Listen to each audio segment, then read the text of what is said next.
Ny zavatra misy dia izao a. Ny fanjakana malagasy efa taonany maro. Tany alohanay tany no nanao fanarana fiaraha-miasa amin'ny olona maro. Maro be izy io misy ACFF, Zipirine, ENEA, ENELEC. Dia ny zavatra misy ao Toamasina ny ENELEC no ao. Any Diego ENELEC no ao. Any Majunga ENELEC no ao. Dia ny magaga fa reo toeranareo samy manana olana daholo. Manana olana daholo reo toeranareo zay fanjakana nefa tsy mitsahatra mandefa gropy any amin'ireny toerana reny. Mba hameno an'ilay gap, lay tsy ampy omeny lay orinasa. Dia ny magaga rehefa mampiditra zahay manampy ny gropy ny JIRAMA dia mampihena ny azy ny ENELEC. Inona ny antony? Tsy fantatray. Fandroany dia ampitandrina ny ENELEC. Madagasikara any malagasy. Rehefa tsy asa eto Madagasikara izy dia miala.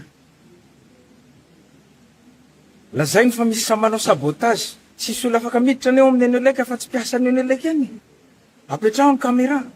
Apetraho ny fanaramaso ijerena amin'ilay sabotage. Fa ohatran'ny mahagaga, isaky ny mampiditra gropy ny JIRAMA avy etỳ amin'ny fitondram-panjakana dia midina ny ENELEC. Zao ny zavatra tiako tenenina anareo io contrat io. Mbola tokony ho revisena koa io an'izay tompona andraikitra mikasika ny contrat io. Fa io contrat dia misy milaza hoe 500 ny vola ao anatin'ny contrat dia alony JIRAMA amin'ny ENELEC foana systématique na inona zavatra misy na inona zavatra misy. Ohatra ny Diego 18 mégawatt ny tokony omeny ENELEC, 18 mégawatt.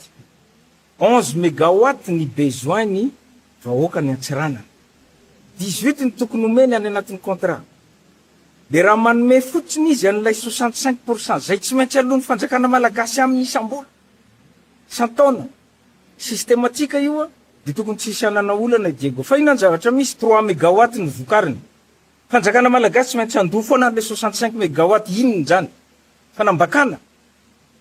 Biby zany vahoaka malagasy sy mba hanao ohatr'izao. Mampitandrina eto farany. Manome andro vitsivitsy herinandro teny ENELEC raha tsy tafaveriny Diego. Toamasina Majunga mahita izy. Misaotra tompoko.